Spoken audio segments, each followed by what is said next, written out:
Yo, what's going on, everybody? It's your man Dave Miranda, and this is episode 120 of Just Give Me 5. I hope you guys are doing great, continue to be amazing. We got a really awesome show lined up for you today. But first things first, I need you to hit that like button, I need you to hit that subscribe, and I need you to spread the word about Just Give Me 5. All right. Now, if you guys caught episode 119, you saw we had none other than the one and only Squeak Boogie. And let me tell you, I was so happy we were able to get Squeak on the show. You know what I mean? He played a very big part in my music journey. I was able to get him and Matlocks, Friday Night Flavors, they were able to provide me the opportunity to, have my first record on air, get my first airplay. And it's something that I'll never forget, man. It's just a real, special moment, good memory at that time. And everything that he's done in the community, man, I mean, especially with the associates, with Poker Face and with Little Sean, just so much history, man. And, just a really good guy, man. Just a really good human being. And we're so happy to have him on the show, man. So make sure you guys watch episode 119. All right. But today's guest is the Arizona hip-hop historian and a huge part of the community. We're going to talk about how he became an MC. We're also going to talk about the Hooligan Movement he started, some memorable studio sessions he's engineered, being a father, and so much more. So ladies and gentlemen, without further ado, I present to you Knightvizion. Knightvizion, KV3. And all I'm saying is, just give me 5.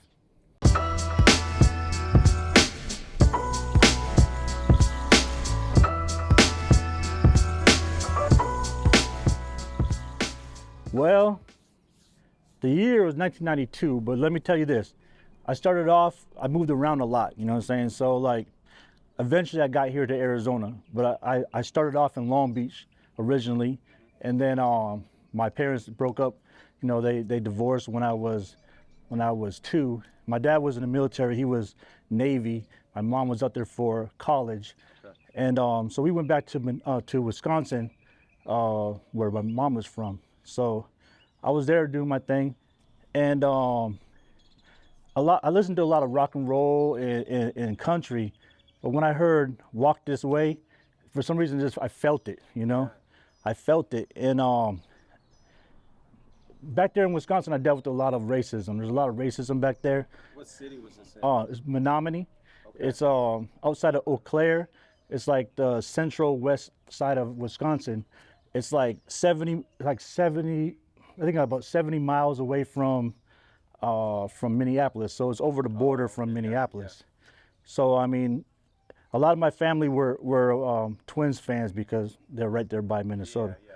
But we lived there, dealt with a lot of racism. So my mom wanted to move me out here. This way I would get away from that, as well as also have an opportunity to be around my own kind, or and get some culture from that, And so we came out here to Arizona, and we moved around a lot here too. Like I was like, if you listen to Joey Bag's episode, he was talking about how he was moving from school to school to school. Right. I was always the new kid, like just always moving around. Went back to Minnesota for like half a year, and when I was out there, it's weird though, because where I was at, it was like a very rich area that you didn't think no hip hop would be there. But this one kid had some NWA CDs or tapes, excuse me. Right. He had some NWA tapes. He's like, "Yo, you want these for like $5?" I was like, "Yeah, I'll buy them." So I was listening to those, and it just sparked it even more. Right. So when I came to back to Arizona in 1992, all the homies I had in the neighborhood, we would just sit there and freestyle. You know what I'm saying? We used to make, it's funny, we used to make beats. A lot of y'all that are my age probably know about this. We used to make beats by taking 2 tapes, find a little drop in a song, and we would pause it, and then push record over here, and then record that little part, and then pause this one, and then rewind it, get back to that right spot, and then keep on doing that until you have like a minute worth of beat. Yeah. You know what I'm saying? And then we just freestyle over that. Right. And so that's what we were doing at first, just for fun. Yeah. And then we'd hit up Mill Avenue, because Mill Avenue was popping in the 90s. Oh, yeah. Yo, it was like when they had the spotlight like this, you know what I'm saying, and the horses out there and whatnot. Right. You know what I'm saying? Out in front of Jack in the Box, we'd be over there, or in front of Urban Outfitters. So we'd be out there just getting in ciphers, you know what I'm saying? Just Like Fifth Street, wasn't it? 5th Street and Mill and 6th Street and Mill, both those. You know what I'm saying? So like we be out there ciphering and stuff with cats like Supermarket, you got No Question, you got who else? A lot of cats out there doing their thing back then, you know? And so I mean, I don't know how great I was back then. I had a lot of Long Beach influence. So check this out. Let me go back to this. So when I was young growing up, cats would be like, yo, you know, where were you born? And people like Chicago, New York City, or all these places where like you heard of. And I'd be like, Long Beach. They'd be like, what's Long Beach? They're like, what's Long Beach? And I was like, I mean, I don't know, you know, like, so no one knew what it was till like 91, 92 when Snoop came out with Dr. Dre, you know what I'm saying? And he had the Long Beach hat on.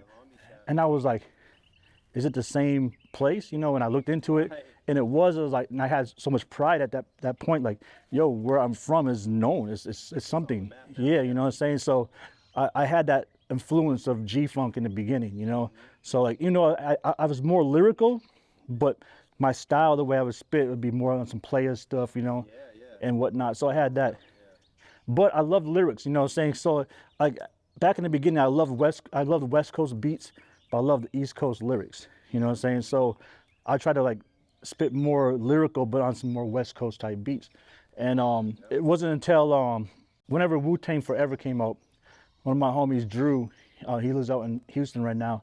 He told me about the Wu-Tang Forever. You know, he's like, yo, you need to check this out. It's like, no, I'm not really into that East Coast beat stuff, you know? He said, no, listen to this album. So we were in Tower Records on Mill Avenue and University. And rest in peace, that place is gone now. You know what I'm saying? But we were over there and I was listening to that. It was a double album, you know what I'm saying? I believe it was a double album. I was listening to it all the way through, nonstop in the listening center. Mine was blown, yo. But the first time I really got to wanting to make it serious with rapping was around 95, 96. There was a show at the Electric Ballroom in Tempe. It was Supermarket, USU, which is Underground Sound Unit. Weirdos were there, Big 5 Click, No Question. Who else was there? A few other cats was there, you know what I'm saying? Yeah. But I went to that show, me and my boy Drew, same cat. And I was watching them and I was like, well, first what happened was on Mill Avenue, Poker Face handed me a flyer for that show. Okay. So I went ahead and went, you know what I'm saying? And so when I went, I was talking to the homies like, you know what? I cypher with these cats every weekend on Mill Avenue. Right. If they can be on the stage, why can't I be on the stage? Yeah. You know what I'm saying? So I started taking it serious at that point. And so 1996, you probably remember back in the days they had those party crews and party lines and all that stuff. Yeah, it was popular, yo. That was the crazy times. Yeah, so me and the homies used to go there and battle. Used to battle cats on there, start beef or whatever. You know, we just mess with other cats and other crews would be battling us and stuff. And I ran into a cat, Sandman. He had his own little thing going on called Sandbox Records. Okay. And he's like, yo, let's do some music. You know what I'm saying? Yeah. So I was like, let's do it. So I took a bus. I used to live in Tempe at the time. I took a bus all the way to 83rd and Thomas. Okay. And took the green, I think it was the green line, shot me all the way down there. Yeah. And I went way out there and we recorded a few songs. And then I got down with that label, you know what I'm saying? So okay. In 1997, it was the first time there was a tape that was in the stores that I was on it. It was Sandman's album, it was a cassette, okay. But I was on it. So I was like, yo, this is pretty cool, you know? Yeah. But at that point, I was kind of like a Christian. I was into Christianity at that moment. So like, my first time I performed was on a stage at a church. You know what I'm saying? So we're doing like hip hop and more like street stuff, but it was a little bit more positive. You know what I'm saying? But still kind of cursing. Yeah, you know what I'm saying? Yeah. But then eventually I got away from that. You know what I'm saying? Yeah. So like I said, got into more lyrical stuff, and so like I felt like the fit for me was not there anymore because they're more onto some more playeristic stuff or maybe some club stuff, kind of like into the whole Cash Money type stuff. Yeah, and I was trying to be more lyrical. Yeah, and I was trying to so I broke off, me and this other cat broke off and made our own label. It was Black Hole Entertainment, you know what I'm saying? And so we had that for a minute and we had a falling out And then so I started Hooded Cobra Entertainment, my own stuff. And I dropped 2 mixtapes. This was like 2006, 2008.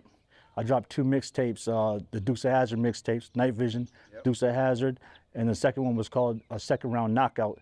And at that same moment I was doing those mixtapes is when I ended up hooking up with Hooligan Movement.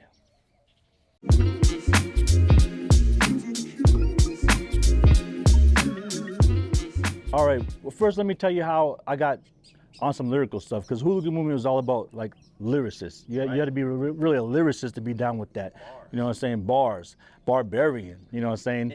And it's funny because I used to call myself the offensive punch lineman, like offensive lineman, but anyway.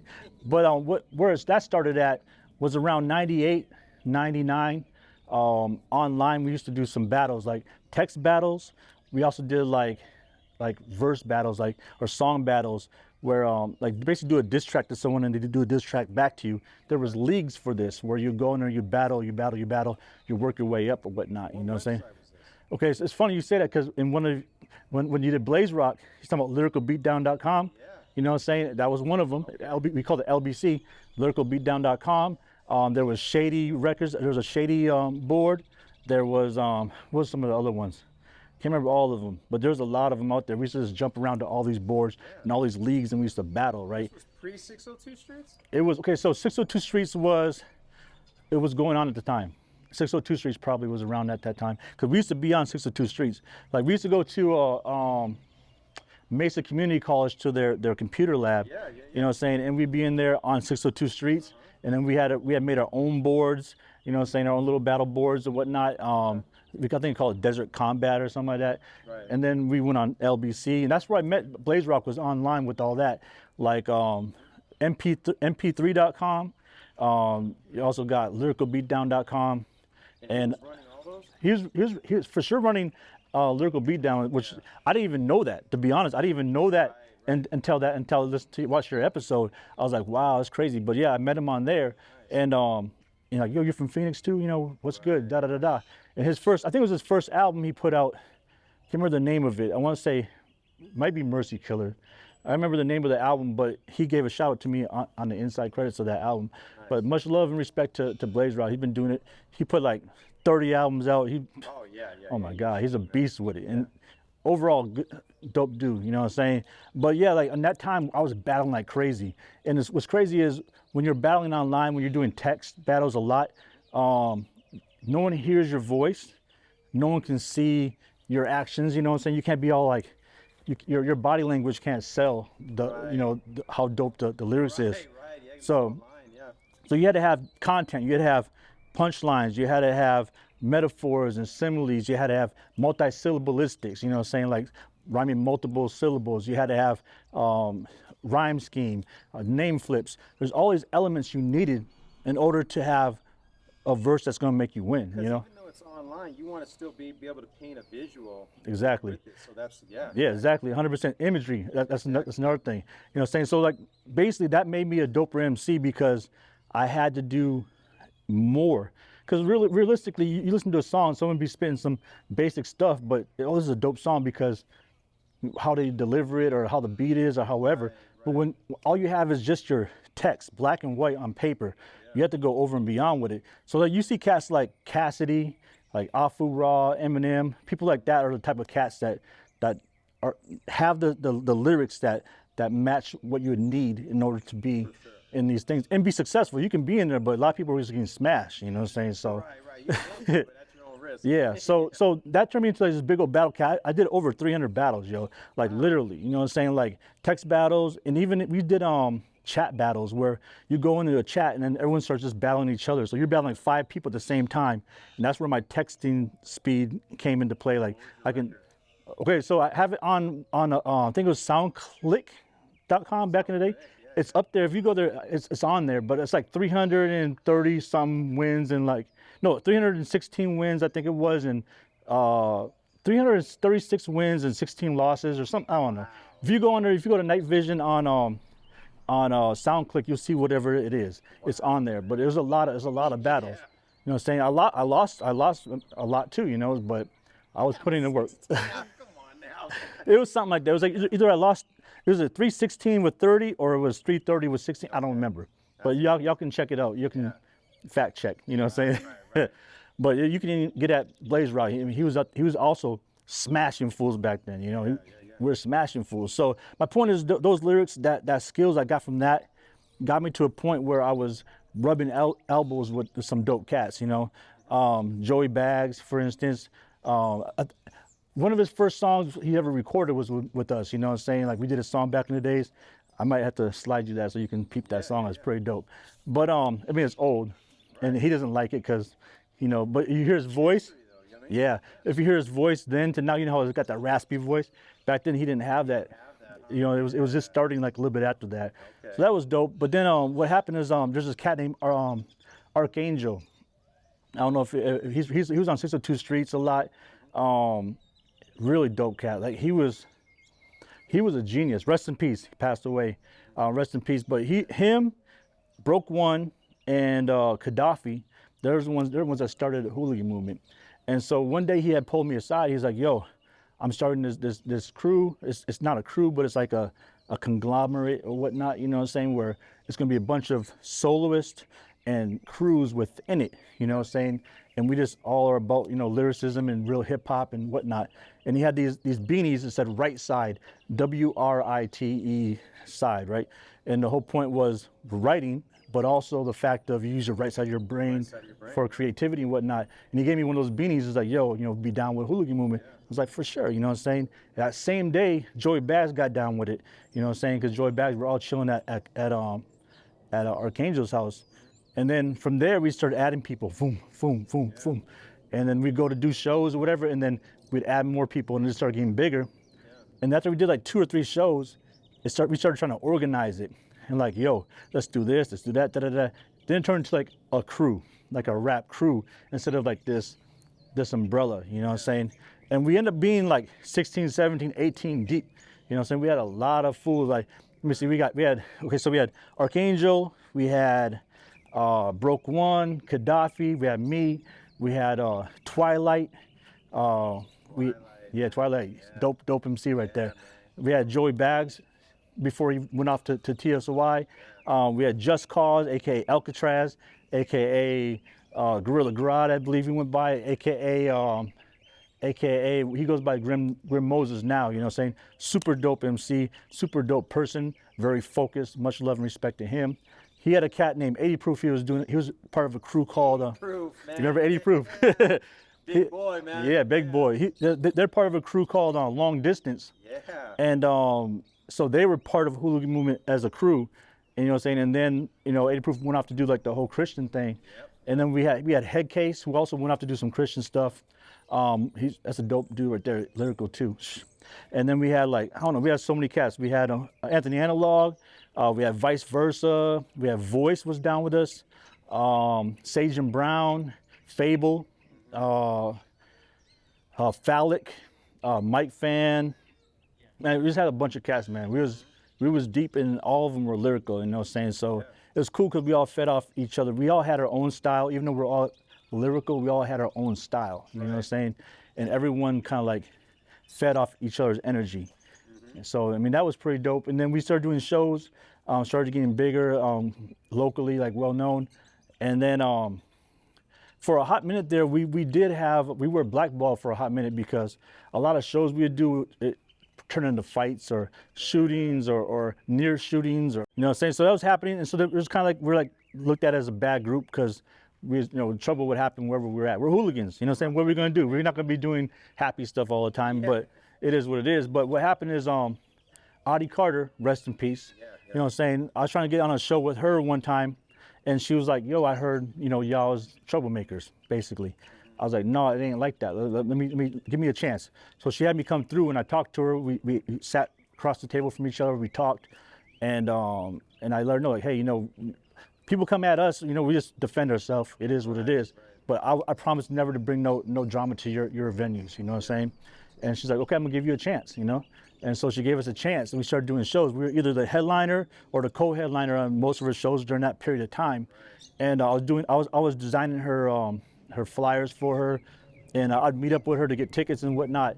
And she is basically a big part of why I have a big collection of Arizona hip hop, because like I support it myself, you know what I'm saying, but beyond that, every time I slide through to pick up tickets or whatnot, we had chatted up and have good conversations. And she has all these CDs of people that are giving it to her. She's like, yo, go through this. If you find anything you don't have, get it, you know. So I go through there. Most of it, a lot of it I had, but there's a lot of it I didn't have. So I got a lot of music from her, you know what I'm saying. So I mean, it was so sad when she passed, man. Like the last time, like she hit me up and like, yo, I got a big box of more local stuff for you. You gotta come through and, you know, check it out, dig through it. I'm like, yeah, I'll get there, but I didn't have time. I was just really busy at the time. It's like, I'm gonna try to get out there, but you know, and I didn't get a chance to get there before she passed, man. She's the queen of Arizona hip hop, for real, for real. You know what I'm saying? So, and if I remember correctly, the show at the Electric Ballroom I first went to was one of her shows. She told me it was one of her shows that she put on. So, because then after that, she passed it on to Ty, and then Emcee presented. yes, Yep. you know what I'm saying. So, it started like she was at the beginning for that. You know what I'm saying. So, mad love and respect for her, and yeah, I miss her for sure. You know, but yeah, Hooligan Movement. She gave us a chance. We started doing our own thing, and the biggest problem was we added too many people, and everyone wanted the crew to go in a different direction. Right. You know what I'm saying? So we had an album called The Curse of Patrick Hooligan, and it was pretty much done.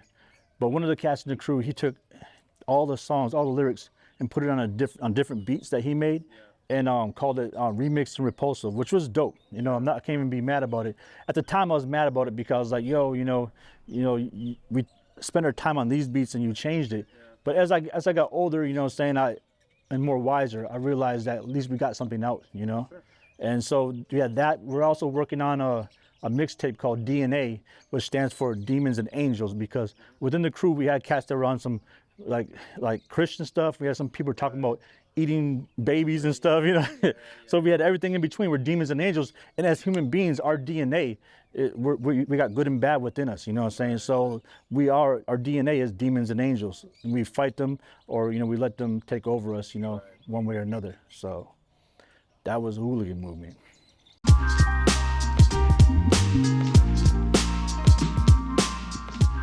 Wow. Include me if you like.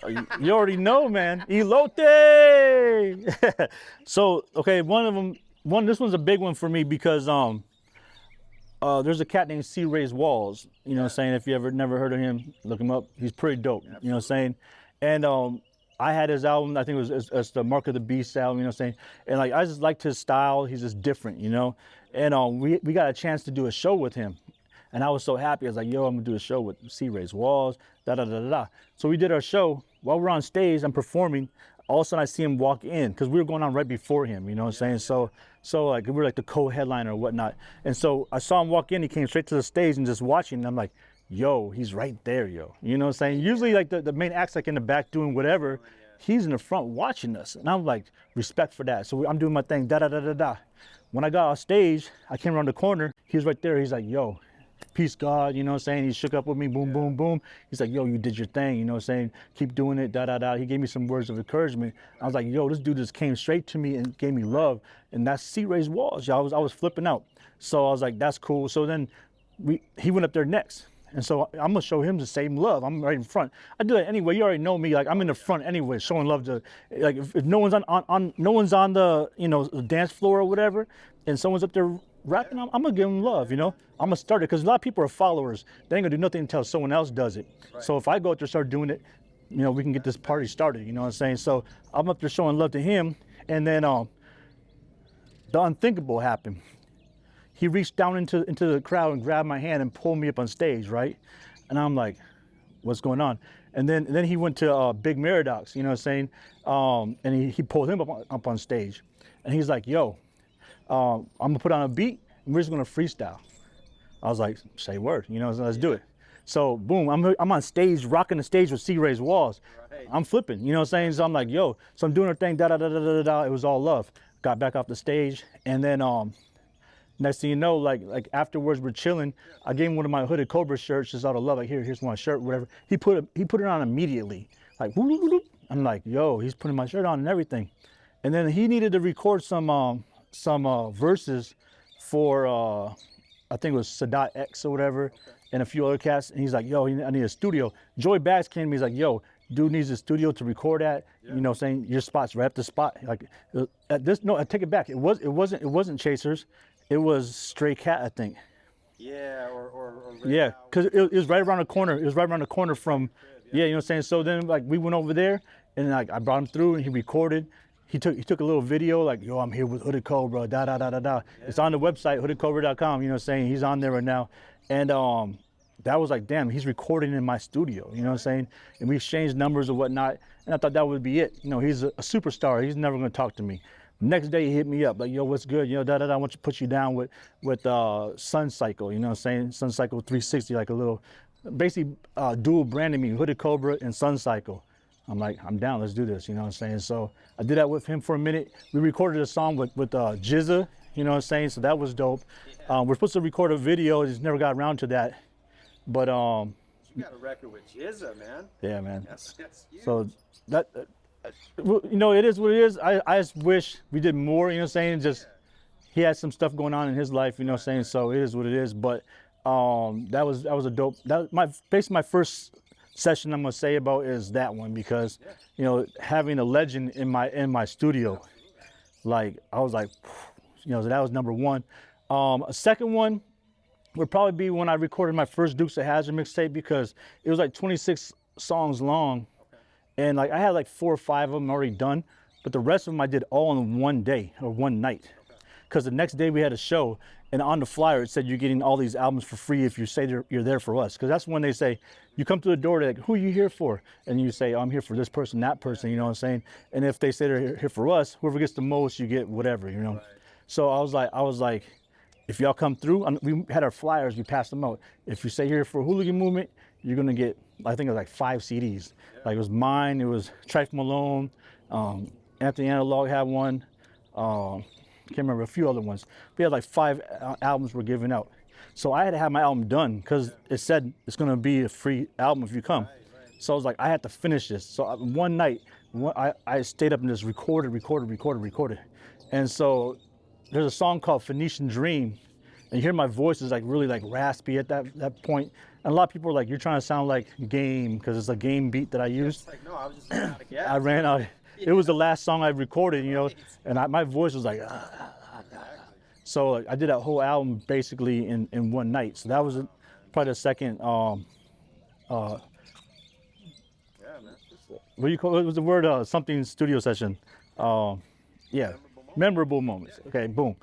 Now the third one is every one I've had with you, man. Like I'm not even gonna lie. I'm not gonna lie, cause yo, check it out. What did we do? We'd chill there. We would have fun. You know what I'm saying? The vibe was good. It wasn't like we were working. It was like we were having fun. You know what I'm saying? Like we'd be just chilling. Next thing you know, you'd be busting out with some 80s lyrics or something, or some 90s lyrics or whatnot. And I'm like, then we pull up the video and start watching it and start dancing to it. We was having fun, man. Like there's one in particular that really made me realize your genius, you know what I'm saying, which was you came through to record a song. I think it was for Honesty Is Not a Sin album or something, but you had 3 verses, but you had 2 verses wrote, and you needed to write another verse for it. So I was write it, you know, while I'm here. It's like, no doubt. So you recorded the first 2, and then you sat there to write the next one, and I was just chilling, just watching you write. You're like, how you be doing, you know what I'm saying? Yeah, right. You over there writing? He's writing, and then I'm like, okay. And then he read it like 2-3 times.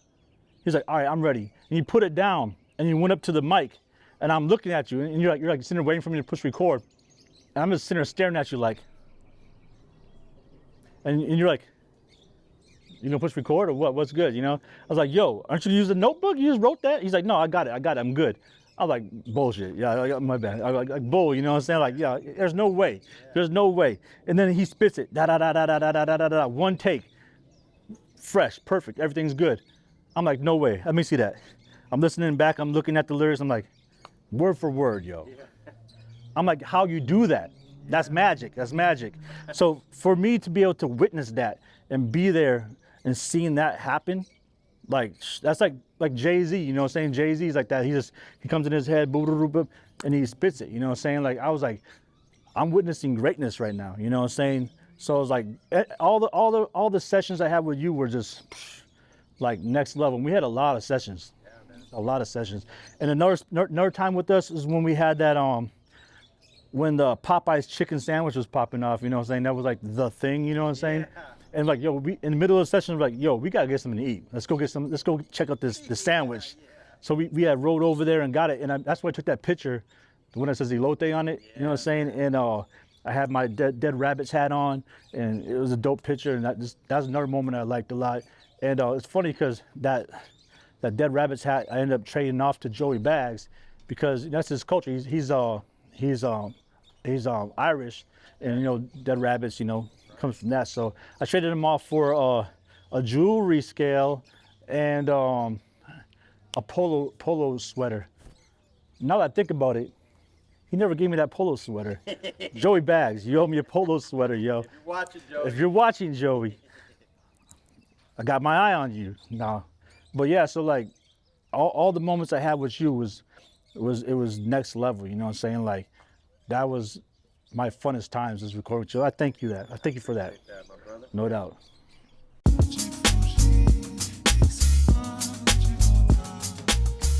What's next for me? Okay, so check it out. Around my son started going to high school, I want to say, if my math is good, 2016-ish, you know what I'm saying? And I needed to be there for him, you know? These are his most formidable, important, like years of him becoming a man, you know? So I was like, I need to be there for him. I stopped doing music, you know what I'm saying? I still was writing, doing whatever behind the scenes, but I wasn't out there performing. I wasn't out in the scene. I was focusing on him, because he was in 2 different orchestras at school. He played violin and viola, and he was in choir, and he was doing theater, and he was writing the symphonies, or writing the orchestral pieces for the plays and stuff that he was doing. He was a man. He was just doing a lot, yo. He had a lot going on, and I needed to be there for him. You know what I'm saying? Like, music is my life, but my kids come first. You know what I'm saying? So I had to be there for him. So I was there for him for those years, and I put music on the side, you know. And once it got to 2020, which is the year that he graduated, I was like, okay, cool. Once he graduates, I'm gonna get back to doing my music thing. Everything's gonna be great. And then COVID. Yeah. And then my son didn't have a good graduation. It was like virtual, and then it was this and that. It was all this drama, and I felt bad for that. So like COVID hit. I'm not gonna drop albums and do nothing. Can't go nowhere, you know. Yeah. So that happened for like 2020, 2021, 22. It started getting a little bit, you know, it's getting to the point where now you can get back to doing what you got to do. You know what I'm saying? So, but I've been going through a lot with my family. Like my aunt in Long Beach, she got murdered in 2021. Yeah, and so we've been dealing with that. You know, they found the dude, so there's court's been going on and whatnot. There's a lot of things been going on personally in my life that had me not able to focus on music. You know, but I think 2023 is the year. So currently, I have the 3rd Dukes of Hazzard, 90% done. You know what I'm saying? Written. I have the beats. I have the lyrics. I just need to record it. I also have. I've had a double album for the longest time, you know, saying knowledge is power, ignorance is bliss. It's like 40 songs long. I have like 29 of them written, in the beats, everything ready to go. But I'm probably gonna hold off on that one because it's been so long since I started it. I want to revamp the beats, revamp everything, and you know, make it more modern, I guess you'd say. Also, I have a EP called Pharaohcon, and it's called A Pyramid the Chaos. Like a pyramid, the chaos. And you're like, that doesn't make no sense. It means I'm saying I appear amidst the chaos. Like when everything's going on, with Trump and all that was going on, when COVID was going on, and the riots and race wars and all this stuff. Yeah. All this stuff is going on. I'm like, I'm gonna appear amidst all this chaos, and I'm just talking about everything. You know, so I'm talking about. There's only 5 songs, but I'm talking about like police brutality. I'm talking about race relations. I'm talking about inner problems within the Black community. You know what I'm saying? I'm talking about a bunch of different things. It's going to be a 3-part series, 5 songs on each one. All the beats are made by me on the MPC, and all the lyrics of me, of course, as well. So it's gonna be like a more personal project instead of getting beats from other people or doing mixtapes with like industry beats. It's gonna be all me, you know. So those are the three. As far as music wise, that's the three things I got really going on right now that I'm ready to put out, you know. And then but more importantly, to me at least, what I want to do is for the community, you know what I'm saying, for Arizona hip hop. Like Arizona hip hop is like big for me. Like I'm a big supporter, you know. I have over 800 CDs and tapes and vinyl, you know what I'm saying? And so like, I'm like, why just have this for myself? You know what I'm saying? I want to document it, you know what I'm saying? Because I have a lot of stuff that people don't know exists. I have albums that people don't even have their own album of. Like Justice doesn't have Cutthroat Logic's first album, at least he didn't at the time that we talked about it. You know what I'm saying? I have it, you know what I'm saying? I have a lot of stuff that needs to be documented at least. So I've been known to be called the Arizona hip hop historian, you know what I'm saying? And so basically what I did was with this cat named Creeps, old school Creeper Loco, you know what I'm saying? A Devious crew, you know what I'm saying? They're dope. And me and Creeps been formulating and getting stuff together. And basically what I'm trying to do is document as many, if not all, the albums that ever came out of Arizona. I went ahead and bought two websites or two domains, AZ Hip Hop History and azhiphopmuseum.com. And they're not, I haven't started anything on them yet. I just have the domains or whatever ready for whatnot. So I want to make a website that has basically have an archive of all the albums, what songs they're on there, who produced on them, you know, this and that, and then different flyers and different shows, have some interviews of different artists and whatnot, places like, you know, Salt Mine, different places that like are iconic here in Arizona for, you know, hip hop or just music in general. And who knows, eventually it might branch out to be AZ music, you know what I'm saying? Not just hip hop, but I'm gonna start somewhere. So that's what we're doing right now, trying to basically document Arizona hip hop. I mean, you've been already doing it, you know what I'm saying, to keep it real, you know what I'm saying? So I respect that. But I also want to get all the albums together. So I've been trying to upload onto this app. I have all the songs, not all the songs, but all the song titles, who's on it, who produced on the album, you know, all these different things. So we have the history, the Arizona history, you know. You can go back and look, you know, eventually you can search and say, this producer, and you can see everything they've ever done. Yeah. Wow. So nice. that's what I'm working on right now. That's the most important thing. Also, I want to start this podcast/book called Duke's Bar Exam. What I want to do is just take lyrics. It could be local artists. It could be, you know, saying Snoop Dogg. It could be whoever. You know, so just take a lyric, like a verse, and just break it down. Like break down what they did, how they did it. You know, so what's the intricacy? Can't say that word. Intricacy. Of their verse. Look what they did. This here. They did. There's metaphors here. There's how they flipped it, and you know what I'm saying. It really is this. And then if I can, I'm gonna get the artist to come on and interview them and ask them. You know, this is how I broke it down. But tell me how you meant it. What were you doing here? Oh, that's brilliant, man. You know so, and then like at the end of each year, I wanted to make it a book format, like put it, you know, text chapters and stuff. Yeah. So that's the things I'm trying to work on right now. Just I got to the point where I'm still gonna do my music because I'm gonna do it forever. For you know what I'm saying? I'm not trying to get big or nothing. You know what I'm saying? I just want to do it just to get my messages out there. You know, or just to get stuff off my chest. Therapy. Absolutely. But at the same time, what's more important to me now is the fact of, you know, putting history out there and trying to fix the relationship between the older generation and the newer generation, because there's a lot of animosity between both, which I say is slave mentality. You know what I'm saying? It's like keep the old versus the new. You know, keep the young. I mean, keep the female versus male, light skin versus dark skin. Like, so it's gotta be kind of competition. But you take the knowledge from the older cats and the ambition and the youth, you know, and put it together, unstoppable. Then the community will grow. For sure. We need to figure that out. So I can do any part of that. Like Tupac said, he said it's never gonna happen in my it might not happen in my lifetime, but if I can spark the mind that does, you know. And I'm not saying I'm gonna spark the mind, but if I could at least throw love in the fire, you know what I'm saying? I'll be cool with that.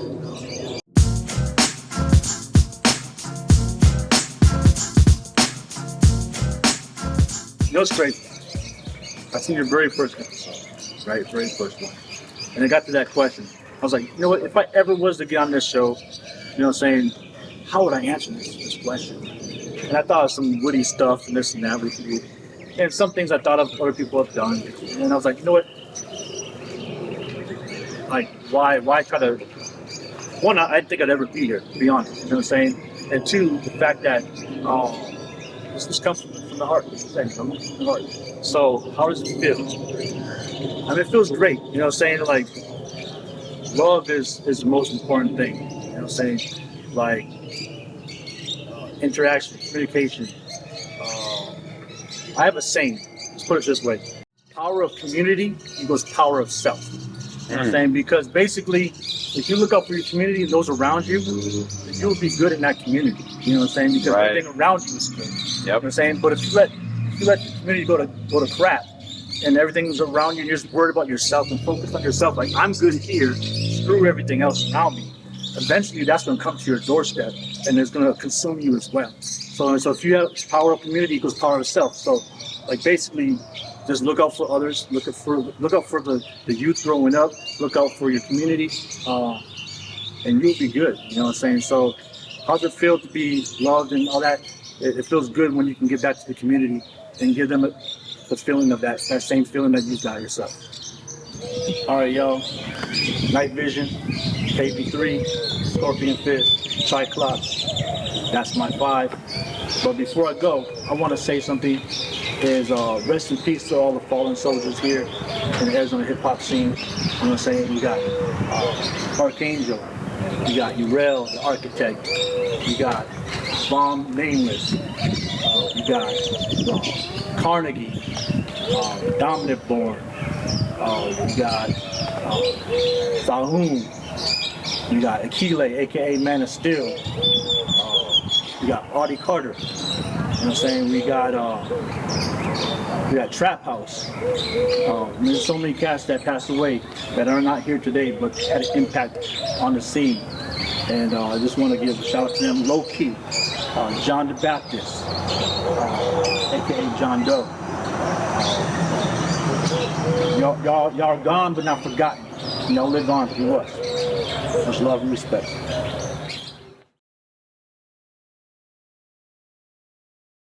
And there you have it. Man, shout out to my brother KV, man. Me and Knightvizion have had some just legendary studio sessions in the past, man. You know what I mean? I mean, you know, I haven't laughed that hard and it's probably since then. You know what I'm saying? I mean, it was just phenomenal times, man. You know, and you know, it's something that's just so great because, you know, at the time when we were working on, I was working on the Honesty Is Not a Sin album, and you know, that was my first time working with him, like on a whole project. We had done little records here and there. He had engineered for me, but doing a whole album with somebody, you really get to know the person, you know, because you're spending so much time together. You know, it's a real intimate setting. You really get to know one another. You get to know each other's habits. And Jimmy knows that because, you know, me and Jimmy, of course, you know, have done projects together. But you know, I really learned how just much of a great human being that KV is. And you know, he's a phenomenal father. I'm really proud of him. You know, everything, you know, his son, everything, you know, he's doing. And you know, just everything he's contributed to the scene, man. You know, like I said, man, people call him an Arizona hip hop historian for a reason, because he's been around here for so long and he's damn near seen it all. And you know, I'm proud to call him a friend, you know, and you know, salute to you, my brother. We are so happy to have you on the show. I wish you nothing but the best and nothing less. Make sure you guys are following him on social media. All right. And shout out to my brother, Jimmy Nelson, on the camera. Make sure you guys subscribe to that YouTube channel. Tell a friend to tell a friend. All right. Well, this was definitely one for the books. I hope you enjoyed it as much as I did, though. Until next time, stay tuned, stay blessed, stay healthy, and just give me 5, y'all. Everything you get, you got to work hard. I had to